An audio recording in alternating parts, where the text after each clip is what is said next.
Hello everyone, and thank you for your attendance. And very happy today to present this work I've been worked recently. So in today's talk, I'm going to talk about dynamic models, which are kind of models used widely across sciences.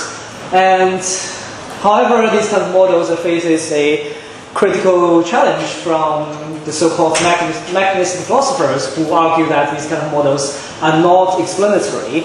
And in this talk, I'm going to offer a defense, or more precisely a metaphysical defense of dynamic models by proposing a novel metaphysical framework, what I call processual structuralism, to defend their explanatory power. Okay, so what are dynamic models? Typically, they're mathematical models, usually use differential equations capturing how systems move.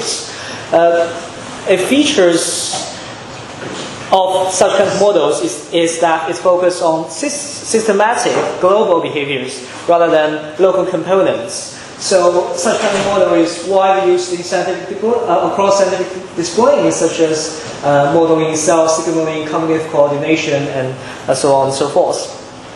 So this is a model called HKD model that is often taught in the philosophical literature about dynamic models, which the details doesn't matter, but it should give you a sense of what these kind of models looks like. So these mathematical models and model behavior in of the whole system, and it is kind of what.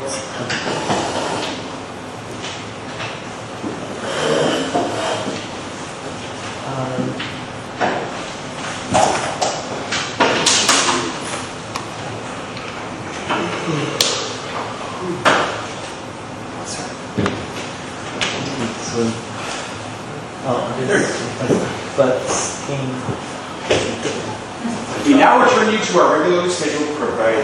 Oh, okay. Right. So I'm just saying that these kind of models are abstract away from the kind of the details about components. So while these models are predictive and effective in practice, it faces a challenge from the so-called new mechanisms or just the mechanistic philosophy. So I think it's fair to say that the mechanistic explanation is nowadays a dominant paradigm in the literature on explanation. According to them, to explain is to identify mechanisms. What are mechanisms?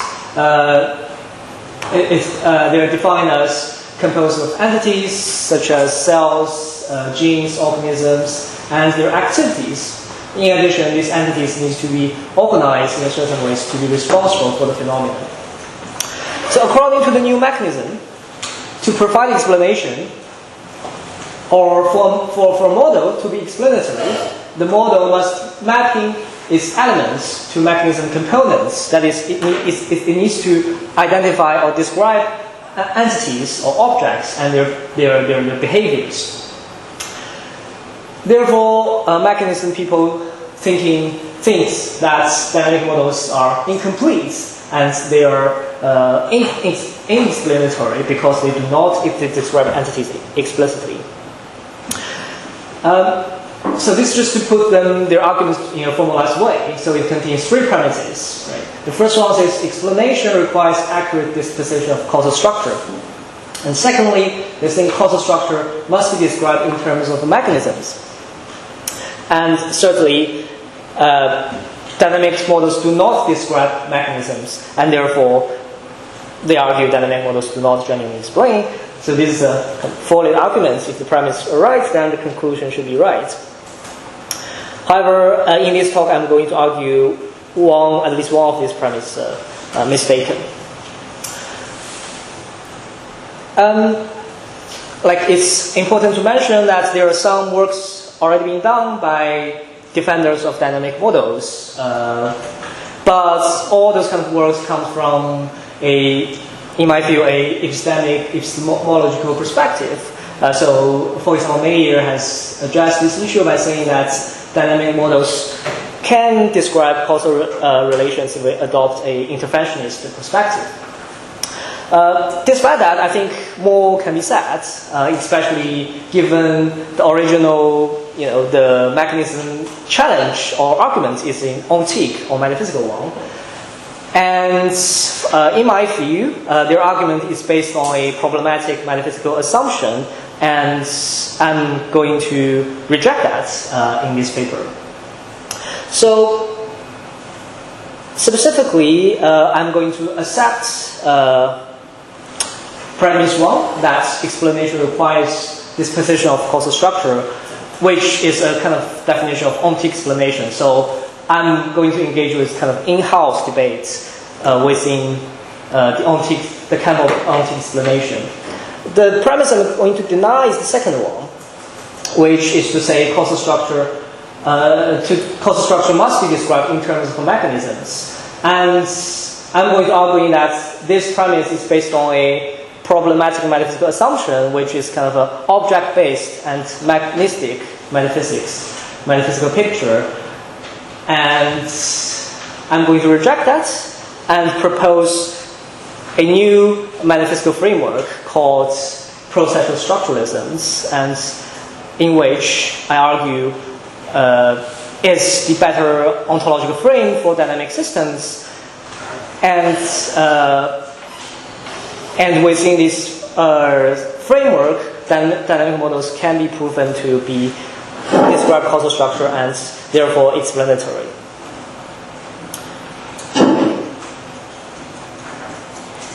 So one key component of my framework is processualism. This has recently got resurgence through the works of Dubreuil and his collaborators.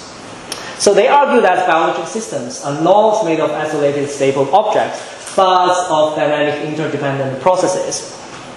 So one of their key arguments comes from the observation that biological entities in nature do not exist isolated or independent, rather they are fundamentally interdependent. And incidentally, dynamic systems are exactly the typical examples that the processualisms use to support their case. As they describe it, so dynamic systems are complex structures of interdependent and subordinate components whose relationships and properties are largely determined by their function in the whole. So this is an example of dynamic system. This example of active matter systems can be found in cells, where there are a large number of cell components such as filaments, molecule motor. There are a large number of them, and they interact constantly, and so that they self-assemble into a complex configuration, leading to the emergence of new collective behaviors and properties in the system level. So I think in a case like this, it's quite compelling to say it is dynamics and process comes at first, and objects comes at second, because here basically it's impossible to isolate each component and to say they possess certain properties or functions. Instead, the properties and the functions of objects need to be understood in terms of the interaction, in terms of the system. And it's kind of obvious to me that, or at least from a processualist perspective, that the mechanism people are wrong here, and their arguments are the crucial metaphysical assumption of their arguments does not apply here, because the ontological framework here for dynamic systems are processual rather than mechanistic.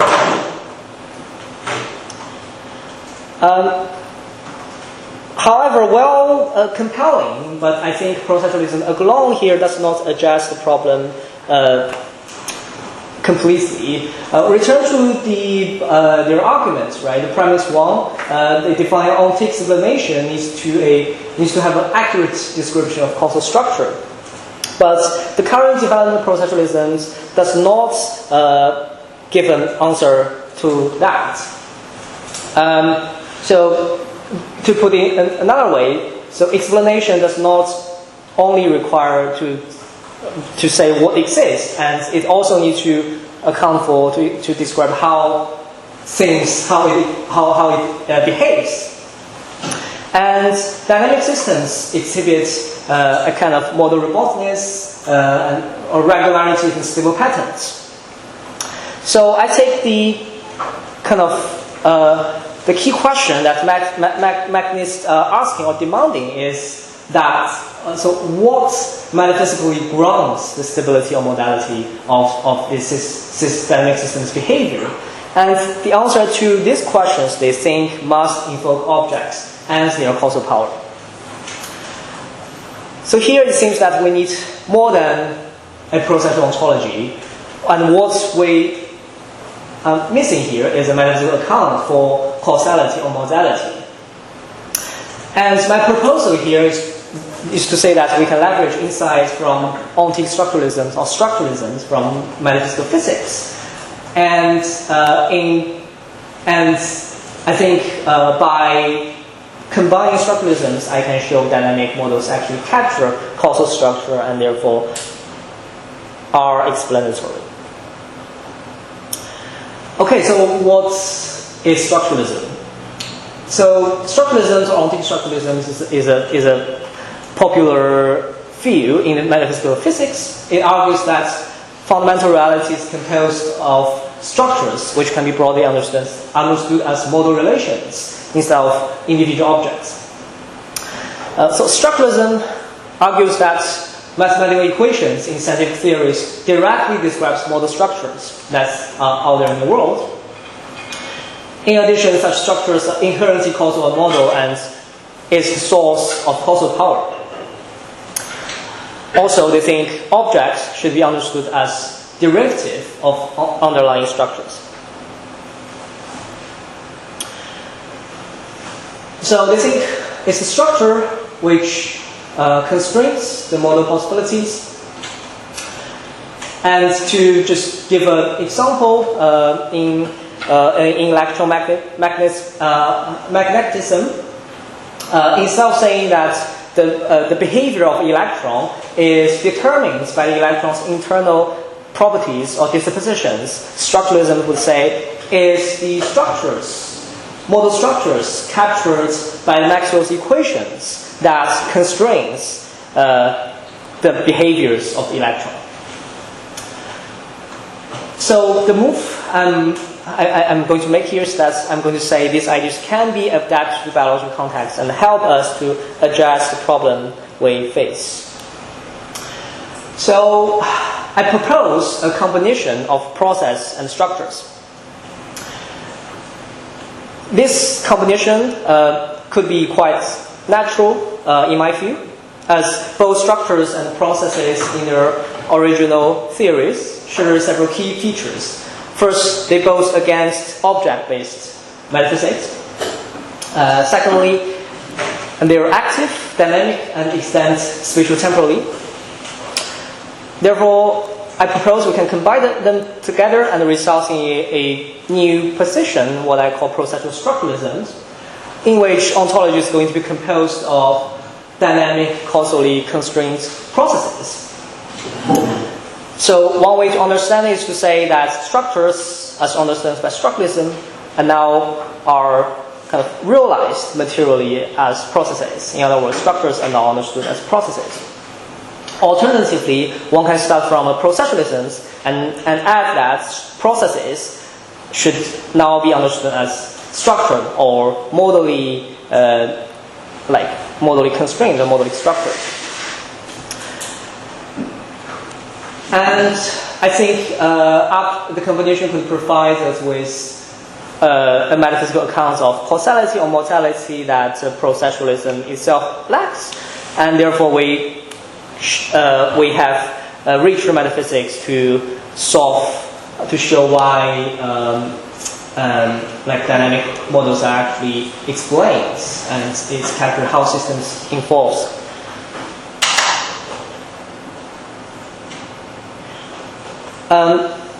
So this just to use a concept that is familiar to biologists or philosophers or biologists to express ideas. So constraints in biology is understood as a kind of a limitation that confine or dictate behavior or development of systems. It is commonly used in fields such as developmental evolution biology. And recently, like Winnie has made these excellent points that link these two concepts. He said constraints are the model facts about the dynamic systems, the truth makers for dynamic equations and model causal claim that aligns perfectly well with the point I'm making here. So I argue that we should interpret dynamic models as encoding or represent or capture these constraints that causally or modally govern the behavior of dynamic systems and also objectively exist in the world.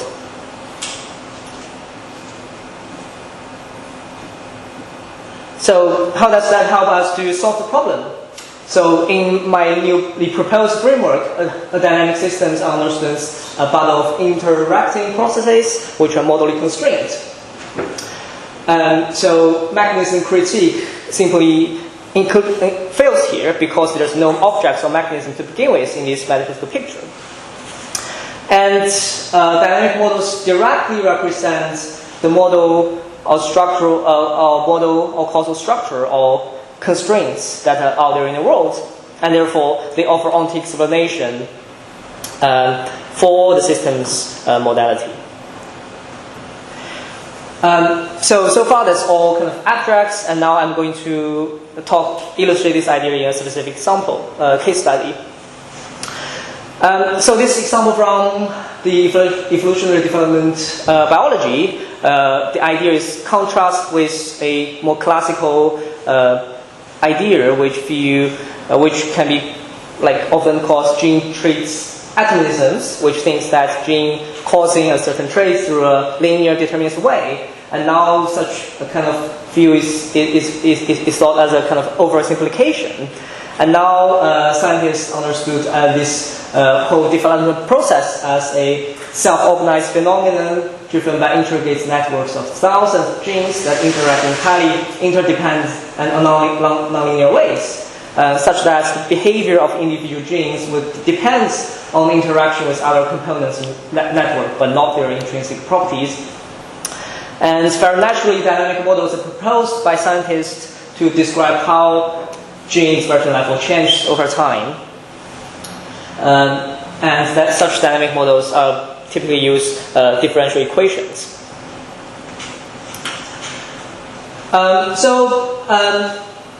This is a metaphor famous put forward by Waddington, who thinks that the development process can be understood as so the ball represents the states of a development system, and the process of development is like this ball rolling through the landscape.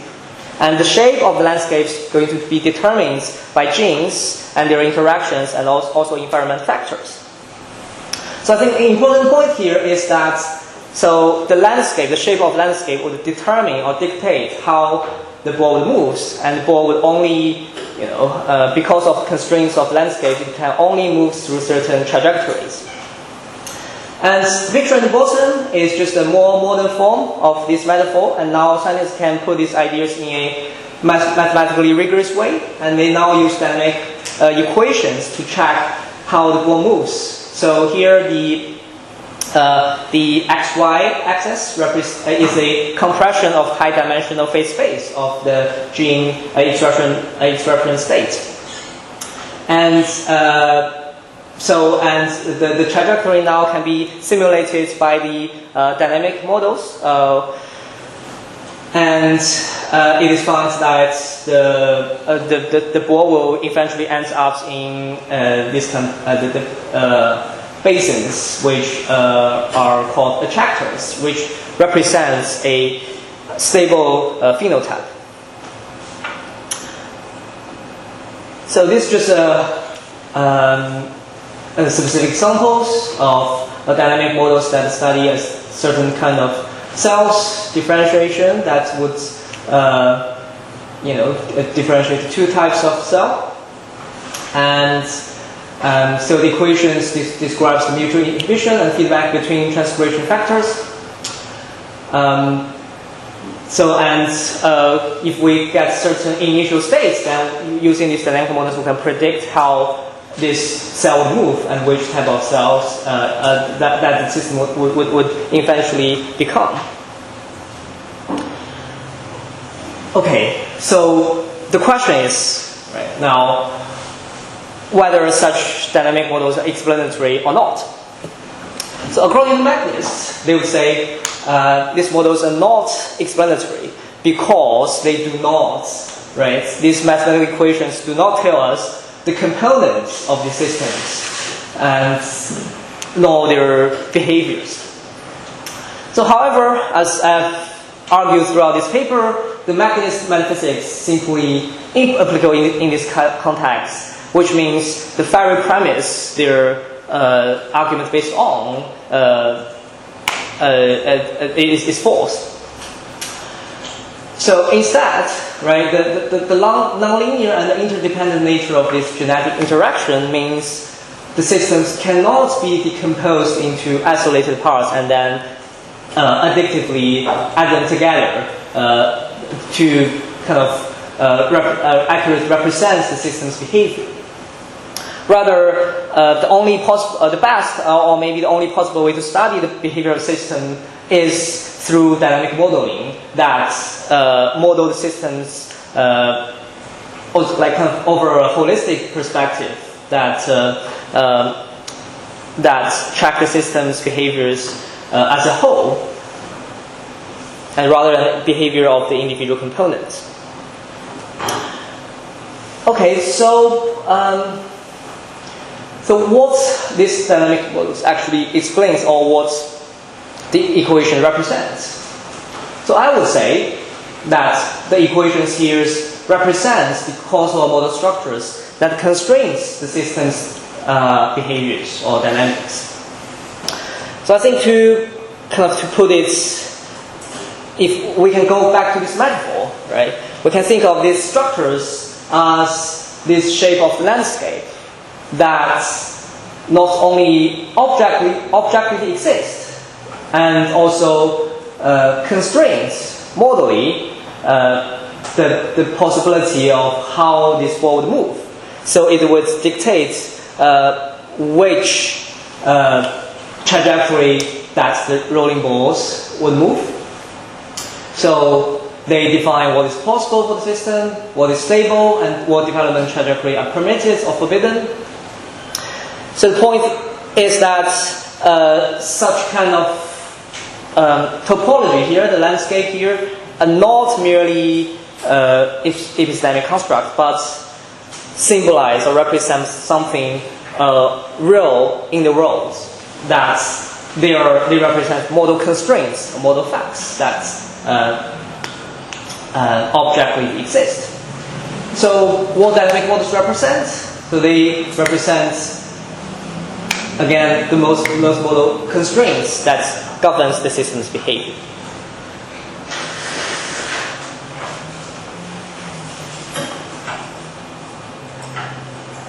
Therefore,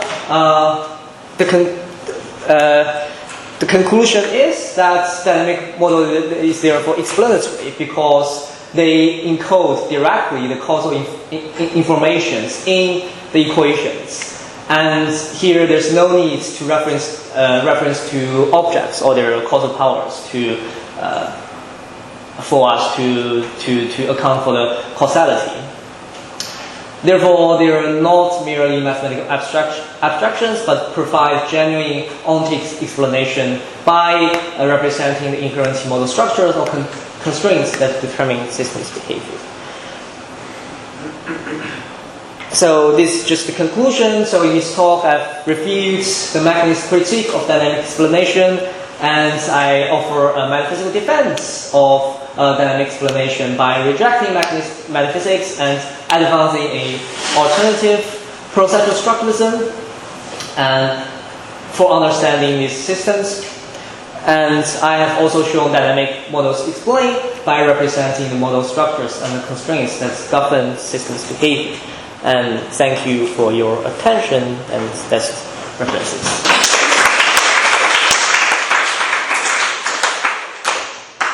All right, so now we're going to hear some comments by Peter Tang. Awesome. Can everyone hear you okay? Okay, great. I'm just going to read my comments. I normally don't, but I'll try to be engaging. Okay, so I really liked Yihan's paper a lot.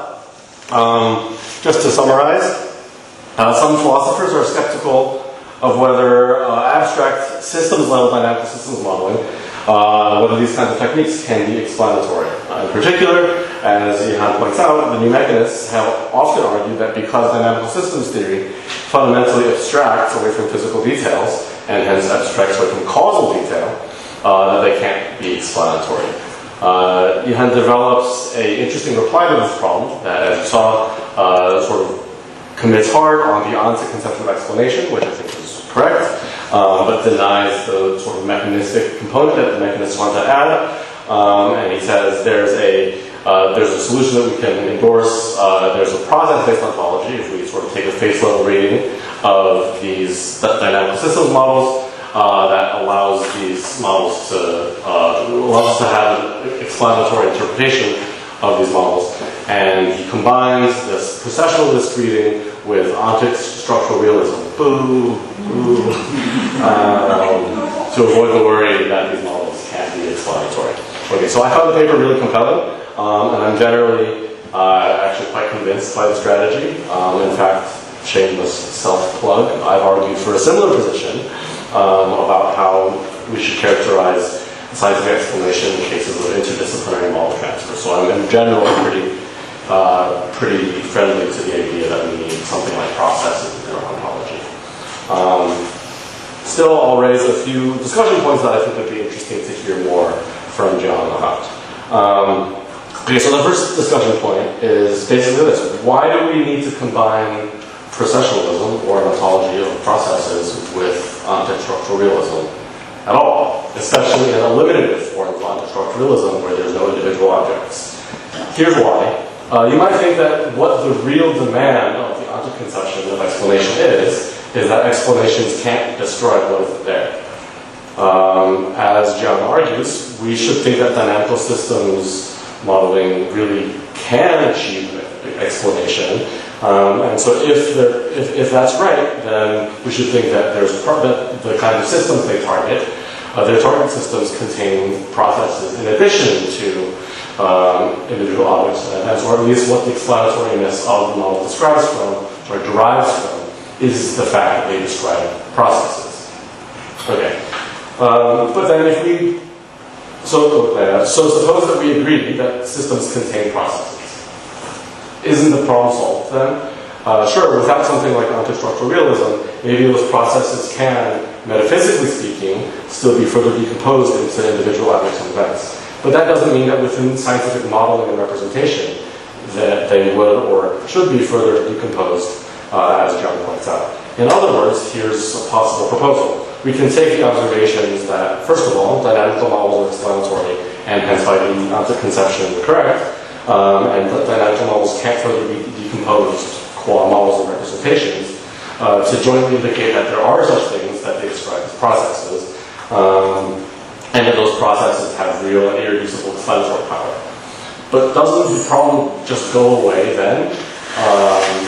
Once we say that processes are real at all, why go further and say that there are no individual objects at all? Here's the second way to press the point. This isn't really second point overall, but second way to press the point.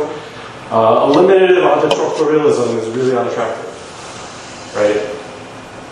At least I think so. It's really unattractive. The main source of support that John gives in support of eliminative ontic-structural realism about dynamical models in biology are that the models are not decomposable into individual objects. Now that's fine. That's totally correct, actually. But why should we think that that represents a feature of the world? Like, why not just think it's an idealization? Why not just think that the fact that the models can't be decomposed and the way that the models represent processes, why not think that that's just an artifact of how the models are constructed? So why not treat it as an idealization or something similar? If so, we would end up with a more palatable ontology that includes processes, sure, but it also includes the regular stuff, and we wouldn't need to reify every feature of our models and representations. So again, for people who know the models and representation literature, this is a pretty common move. Say like, look, some parts of these models are explanatory, but then other parts are just idealizations, just representational artifacts, sort of a generic kind of selective realism about models and representations. Finally, as a more general point, I wonder how specific the focus of Jiang's paper really is to dynamical systems theory. The way that the injection from the mechanism is presented, any model that abstracts away from any causal structure would fail to be explanatory. But then there are 2 points of concern. First of all, the problem just becomes an instance of a more general problem about abstraction and idealization and explanation. Like the same objection you hear about ideal laws, ideal models, the same objection you hear about like the logical terror equations or the heat diffusion equation. The same objections that arise for whether those are explanatory. This is just a species of the same objection there. That makes it seem like the problem is the new one, and maybe that's totally right. Second, here's the second concern. Surely even mechanistic models abstract away from some physical detail. Like that's, I think everyone agrees with that. Like just pick your favorite mechanistic model, say the Hodgkin-Huxley model. Obviously the Hodgkin-Huxley model doesn't describe everything down to microphysical detail. So mechanistic models do abstract from some physical detail. So mechanists agree that there's some privileged way to abstract away from causal detail and still be explanatory. That is, mechanistic models claim to describe target systems at a privileged level of causal description. Jiang's solution also argues that there's a privileged level of description, namely the level at which there's processes. But if so, this makes it seem like the solution he offers is not in principle incompatible with what mechanists themselves are going to say about why they're allowed to abstract from, say, microphysical detail. This actually might be really good news for Jiang's paper because it means that the solution provided, or at least the general strategy, is similar to a variety of other familiar approaches in the literature on models and explanation. I look forward to hearing Yihan's response to the paper. Okay. Okay, thank you, Peter, for your excellent comments. I think your comments on the radicalness and on attractiveness of structuralism is well taken, and I think here's the anecdote that my superprofessor Stephen French told me that he has used to present this idea of structuralism in biology, and he encountered tons of objection, and I think philosophers of biology really don't like this idea and accuse of him being imperialistic. That kind of saying that biologists must listen to physicists and adopt ideas from the physics. So that's why I think in one of the slides that I've talked about that I use a concept from biology, like constraints, to use this more familiar concept to biologists to kind of modify their worry of this kind of radicalness of structuralism. So the first point, I take your questioning the motivations of why I kind of introduced structuralism in this picture. So I would like to come back to this slides. That's the very reason why I introduced structuralism is because I think processualism here alone does not fully provide an ontic explanation, in the sense that it's alone. Well, it says what exists, but it does not tell us why the systems exhibit a certain kind of modally robust behaviors. And the question is, if you don't have objects and you don't have objects and you also don't describe causal relations involve such objects, how do you make sense of it? How do you account for the causality of modality?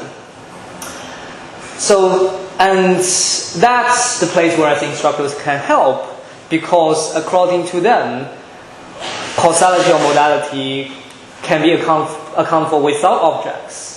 It can be accounted for by saying that there are these kind of model structures that are inherently causal a model that grants causal power.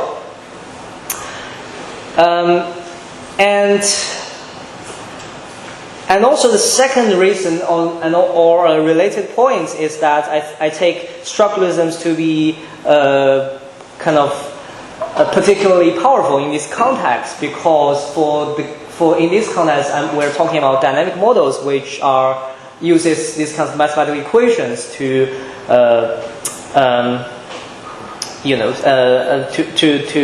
to explain or to track the system's behavior. So I think if you're a structuralist, you tend to get excited about mathematical equations because for structuralisms, in physics, what exists are what describes by these equations, and I think if you take that line of thoughts, then it's very natural that you would think that the equations in dynamic models also explains, and they also capture model structures. So I think that's why I think structuralism is a perfect fit here to defend the explainable power of dynamic models, which is to say that those dynamic models, the equations, describe this kind of model structures or constraints that are out there in the world, and therefore account for the causality that is missing in the original processualist framework. And there's second thing I want to say is on the kind of object process pluralisms you have proposed, that you've mentioned that one possible proposal is that we can admit there are processes, but we do also includes objects in our metaphysical picture. So I see the plausibility of this proposal, and I have also seen people write some papers to defend it. And I think my response is it's a little bit funny, because I'm going to say it's metaphysical revisionary, given I'm defending structuralism. One question I would ask is, or I think this kind of proposal needs to answer, is that so if you have object and process together, then you have this question of in which level on scales you have objects, in which level you have a process, and why that's the case. And also there's questions of if kind of objects and process can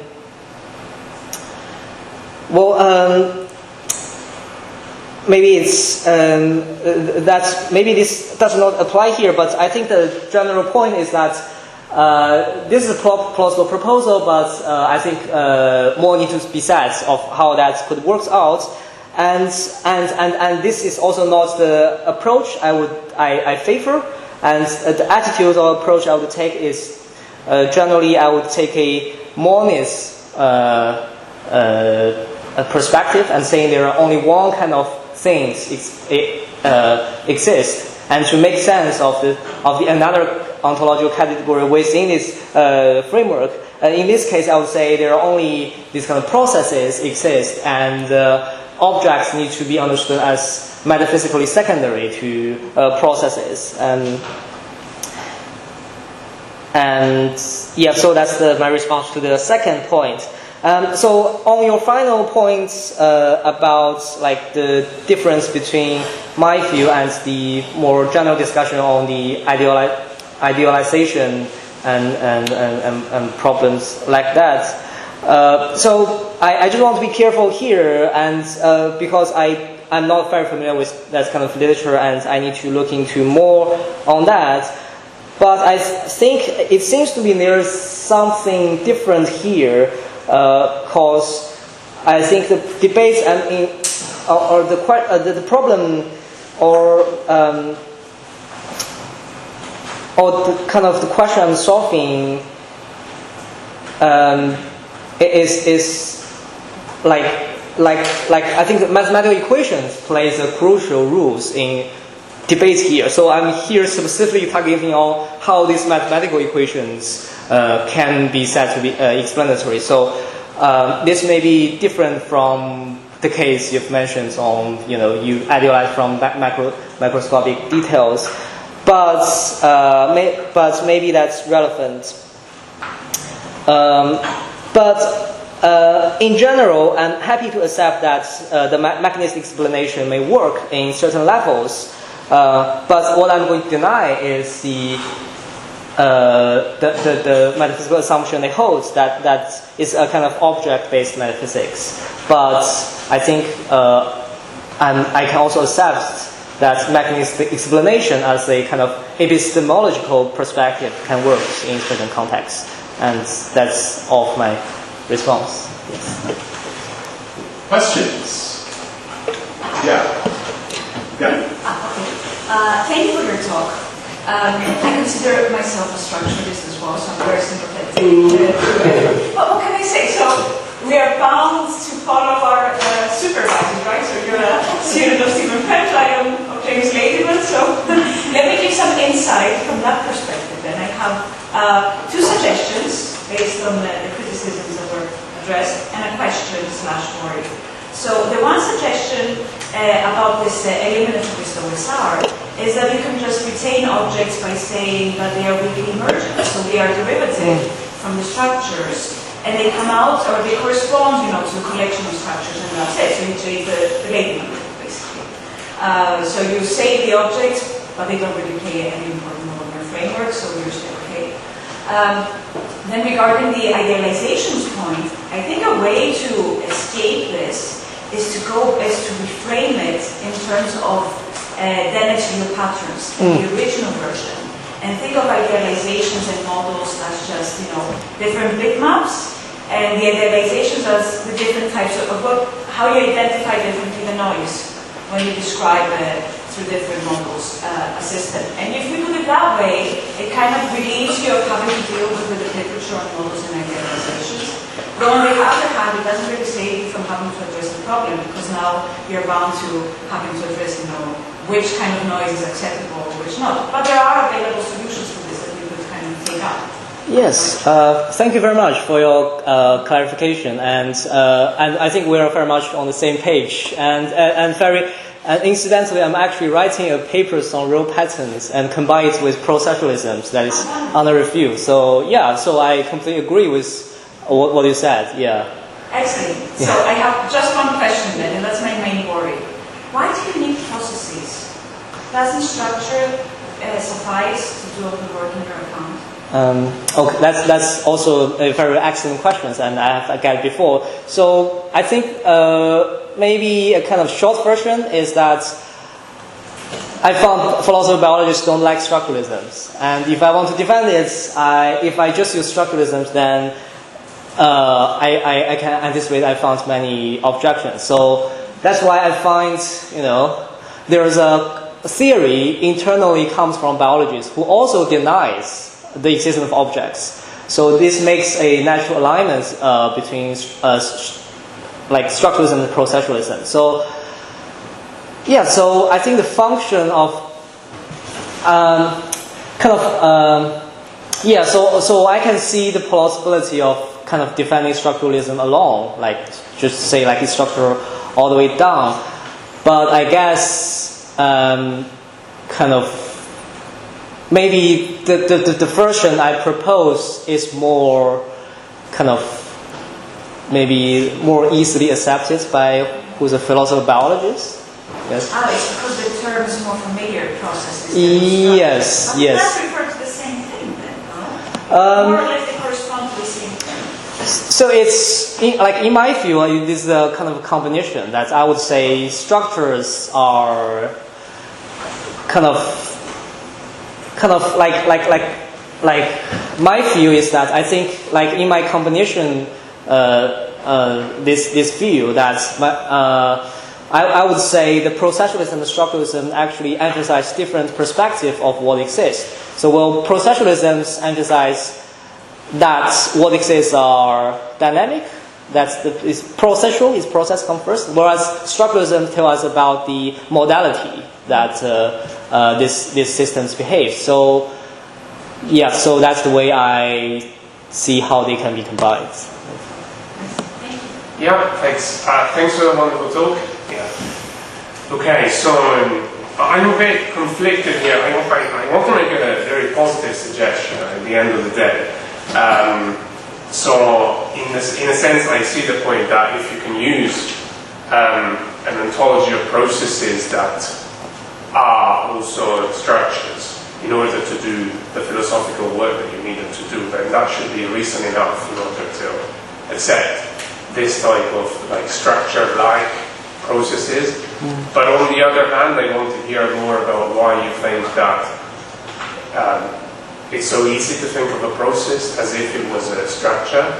So just as a disclaimer, I'm also a Leeds person, so I was trained in multi-structural realism quite a lot in the past. So the way I used to think of one of the features of structures that you can't violate in a way is that when we say they are primitively modal and that they limit what can happen to a certain kind of system, there's really no explanation of how they do that. So the way they limit the possibilities for a physical system is left unexplained. We know that they limit the possibilities, but we don't know exactly how they do that. And that, to me, looks like a barrier for identifying structures and processes, because when I think as a priori metaphysician, I think of a process as a kind of entity that can easily explain how the possibilities for a system are limited. And the explanation of this will be in terms of the entities that participate in the process and the properties that they have at each stage of the process. Like, for example, a football match if we understand it as a process, it's a kind of thing that limits what can happen to a footballer. The footballer may be jumping, they may be tackling another footballer, and they may not be playing music, for example. And how do we know that? Well, because the structure of the process, sorry, not the structure, because we might end up mixing other terms. The composition of the process, let's say, is in terms of certain properties, jumping, tackling, and sliding, and so on, but not certain other properties. And that seems like the kind of thing that you cannot say about a structure. So I'd like to hear more about why you think that processes and structures can be the same kind of metaphysical posit. Okay, thanks for that. So on that, so kind of my attitudes towards structuralism is actually, I would say, less kind of antique than Stephen French and maybe also James Ladyman. So I tend to have a more pragmatic attitude, as I've told you that,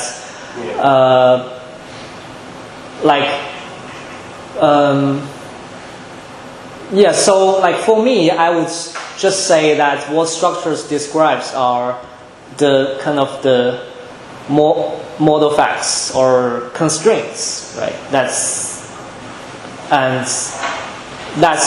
all I would say about it, and I would kind of get away from this kind of metaphysical discussion about what exactly structures is.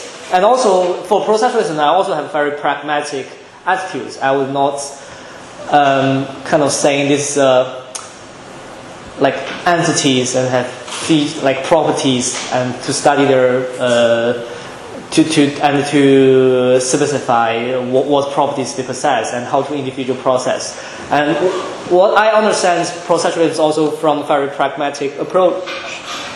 That is to say, like, it should say like the dynamics is the feature of our world. That's all things in the world are dynamic and are processual, right? And that's it. And so the combination I see is that, this processual world has certain constraints, model constraints that objectively exist, and that's what, getting back to the point I'm making here, that's what dynamic models are actually capturing. So I don't know if that's clarifies a little bit. Sure. Yeah, that helps. Yeah. Okay, so we've heard from the structuralist. Let me go on the other side. So, what about let me make a quick historical case for the process which might not need structuralism entirely. So, one worry, which as a metaphysician like I might have, is that this, the problem that you bring structuralism to solve comes from an impoverished view of processes in the first place. Historically, from let's say Whitehead's view of processes involves eternal objects which are really pure structure, which causally constrain how they can be related. Hence, process relationism. Or Yihan Jiang's view is that processes are neither general nor particular, so they're determinables. So they have inherently somewhat of a causal or modal features. Or any of the new ones like Nicholas Rescher, who says it's neither universal nor particular, or both. So all of them sort of seem to seem to have an inbuilt modal and sort of regularity, robustness, and all sorts of things. So it seems to me that although everything flows is a good manifesto sort of fractal, process realists have always been saying everything flows sort of with certain rules. Yes. Thanks for that. I think I can see if a processualism alone could develop a kind of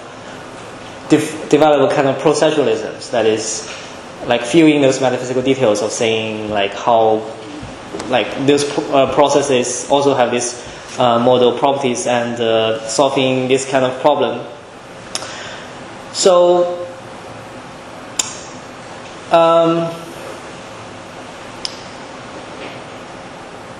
maybe I would say if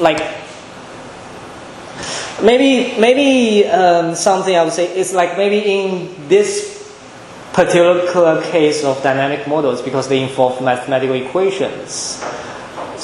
And it seems like structuralism just fits very well because the whole thesis of structuralism is saying that equations represent reality.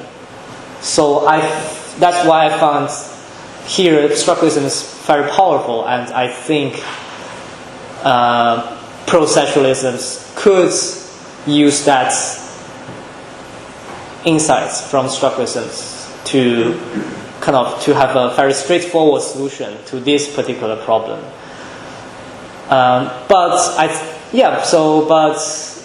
as you said, there may be other possibilities, and I think I'm also open to that as long as they show specifically how they handle such kind of problems, and as far as there are no such solutions provided so far, to tackle problems like this. Because the works I really like, Dupre and his collaborators seems to be quite metaphysically light. They does not say much metaphysics. So that's why I think maybe I can fill in something and help them. Recall? There are other questions. Yeah. Good. Okay. Thank you for the talk.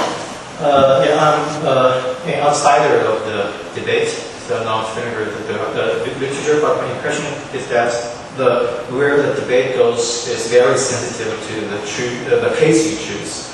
and especially sensitive to how the case is understood as in what I call the object-oriented reductionist case or the non-object-oriented emergentist version case. Assuming this distinction is, conceptual distinction is plausible, then it opens up the possibility of theoretical possibilities. So I think many cases are the border cases, are open to two directions of being interpreted. So I wonder whether you have, you have a clear case that can be classified as a non-object-oriented emergent version case. I think in this case it will just justify your view. What I have in mind is the phonons in condensed matter physics or solid physics. So because phonons in a sense is emergent, like ripples of the wave, they cannot be reduced to the underlying vibration of atoms. So I don't know how to evaluate this case in other cases. Okay, so yeah, I'm not sure I completely understand correctly, but I take what you mean is that kind of whether can my idea can be applied to other cases than this kind of more like dynamic systems. No. Okay. My motivation is that to start from the classification of case and its metaphysical classifications, either as a reductionist version or as an emergentist version. So if it is a reductionist version, and it clearly favors the traditional mechanistic. But if it is emergentist version, I noticed in your slides somewhere you mentioned the global emergent properties. Oh yeah. So yeah, I think I use that word very casually, and in the paper I make this clarification that I kind of don't take a specific view of emergence or not. So apologies for that. So, but anyway, I think for the sake of this paper, I think I make a more restrictive claim that I'm only claim that my metaphysical framework only works in cases like dynamic systems, like I show here, and for the other kind of cases, I think I can see the framework I propose here would face more objections in other fields, such as maybe we're more favor kind of reductionist picture. For example, in cell biology, in molecular biology, there are clearly small objects like cells and all that, and I can see my view. It's more difficult to. There's more challenge for my field to apply in fields such that, but I'll just leave it for future work. But so the claim is that the frame at least works in this kind of more emergentism favor cases. But I'm happy to discuss more later. Great. Let's see. We are basically out of time, but let's take